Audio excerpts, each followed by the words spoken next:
Dear friends, dear audiences that are watching, it's with a very heavy heart that we even have to get to this point to talk about this bill that is going on in the Republic of China, Taiwan. As an Asian American and a first-generation immigrant in the United States, the freedom of speech and democracy and the right to vote is a privilege, not a right. This privilege has been ingrained in us. We're fortunate that the structure in the United States are built on the idea of religion, free press, and free speech. Yet this could easily be taken away and misused in many places to institute bogus censorship to fit a particular agenda. The forced passing of this proposed anti-infiltration bill in Taiwan would be the perfect example. Without even looking at the contents of this bill, we could start by examining the timing. This is already suspect. President Tsai of Taiwan announced the bill late in the legislative cycle and late in election campaigning on December 15th of this month, claiming that the DPP planned on passing this bill before December 31st in response to an audience member at a campaign rally. Doesn't that sound bogus already? This particular bill that the administration is in a rush to pass proves that DPP and Tsai is infringing on political freedoms and striking off legal oversight measures by attempting to pass the bill so quickly. The fact is, the leader of the democracy of a country are not only responsible for national security, but at the same time, they also have to defend her citizens' human rights. A government cannot treat these holding different opinions as enemies, as the Tsai administration has been doing over the last 3 years. Now, Tsai announcing this bill so quickly, looking back at it, makes it seem staged deliberately. And the reason I say that is because she announced it at such a late stage in the campaign in order to force the DPP party caucus to move quickly on the matter. Yet, she's been in office for 3 years. Where were all these spies and collaborators and infiltrators in the last 3 years? Why did you wait till a few days before election to do this?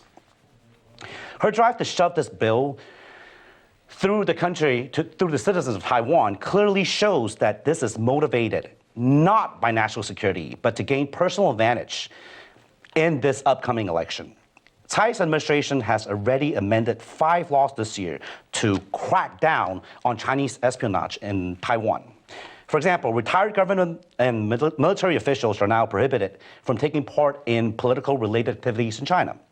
Or cyberspace has been made a national security category. That also means her administration can control what is online. Former officials and public servants who have held Beijing espionage operations now face prison terms. But that already is in the law. What is the purpose of forcing this new bill ahead of elections?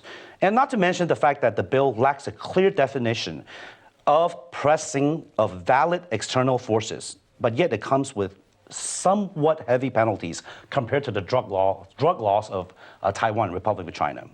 This proposed bill's vague language and how it pertains to existing exchanges with the mainland means that anyone, and I mean anyone, for any reason, could become a suspect under the controversial act. Now, without just talking about the timing, let's talk about the contents, which is also bogus. This is purely fear-mongering at its best. To be honest, the history, as historians, as people that understand history, we don't want it to repeat. The facts are that Tsai's government has used Gestapo tactics. Now, that's a very, very strong accusation, but that's exactly what her government has done to cover up the graft and corruption of her administration. The contents of this bill, of the draft provision, says that people cannot engage in lobbying practices specified in Article 2 of the Lobbying Act, at the instruction or commission or with the financial support of the source of infiltration. Those violating the article are subject to a jail term of up to 3 years or a fine of up to 1 million NT, or both. Folks, do you think this would even work? Would it even matter? It won't. It's a way of using fear to control the voters. Because the fact is, whoever did take money will take a lot more. They'll just run over to China. They'll escape. Why would it even matter? Now, this act was also clearly not drafted with careful consideration, or even in good faith. Because such a law, like I said earlier, could turn millions of Taiwanese people, whether they're doing business or studying in China, or even religious groups, or even travel agents, into suspects. Essentially, if you have family or friends, or if you're even vacationing in China, they could accuse you of something, of being an agent. For all the reasons stated above and more, this bill is an obvious attempt for President Tsai to create bogus reasoning and excuses that will be directed at any opposition she deemed to be harmful of her chances to be reelected. She dodged a lot of questions, and her vague responses to these valid questions concerning this issue has proved that she has provided no plans of solutions as repercussions to very serious consequences that this bill will most likely bring to Republic of China and her citizens. This bill is only beneficial to her and her campaign and has no short-term nor long-term upside or beneficial to Taiwan and her people. I have only a few more points to point out. President Tsai has been called out on numerous issues that has affected her credibility so far.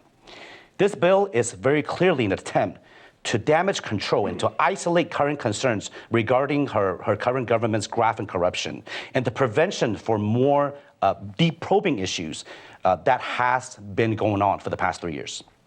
Now, this bill also will legitimize her running an impartial campaign. Her campaign obviously is already been impartial. Her fear-mongering, her mudslinging, her dragging personal and private lives into the campaign has been facts. These are proven facts. Her use of cyber terrorists, this is a fact. This bill will be a dangerous tool for premeditated attacks toward anyone that is not part of her administration or that's a part of her corruption. Thirdly, this bill is going to significantly disrupt the checks and balances within the Taiwanese government and its public affairs by giving Tsai and DPP full control of the disintegration of the separation of powers in Taiwan.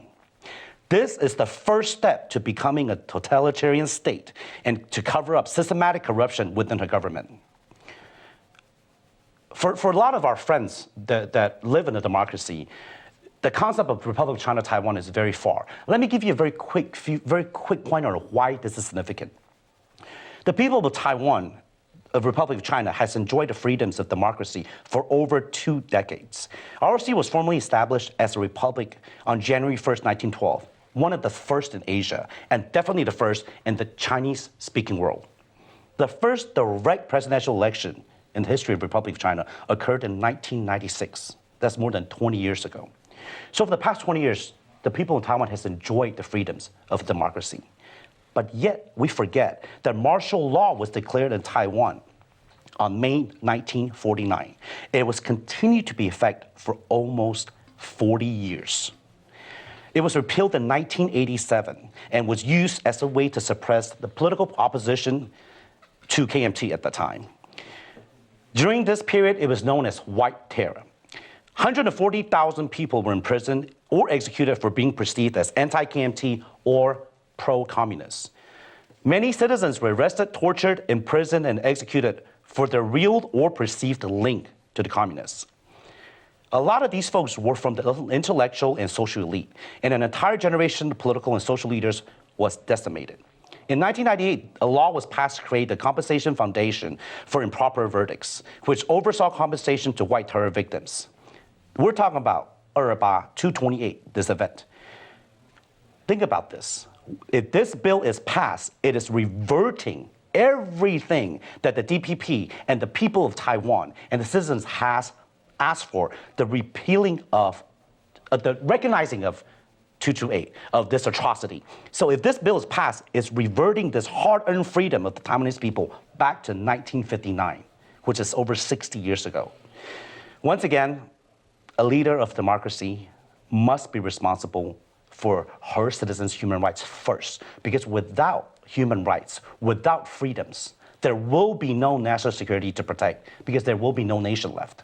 A government Taiwan's government cannot treat those holding different opinions, those that oppose her values and oppose her political statements, as enemies. This is one country. Elections could be over, but laws, discrimination, fear-mongering lasts. So please send this to all of our friends that want to protect, want to have peace and prosperity, that wants to protect our democracy and the freedoms that's earned through the blood of hundreds, or if not thousands, or millions of people that fought in World War II, that fought for Taiwan. Because don't forget that Republic of China, Taiwan, was an ally in World War II with the United States.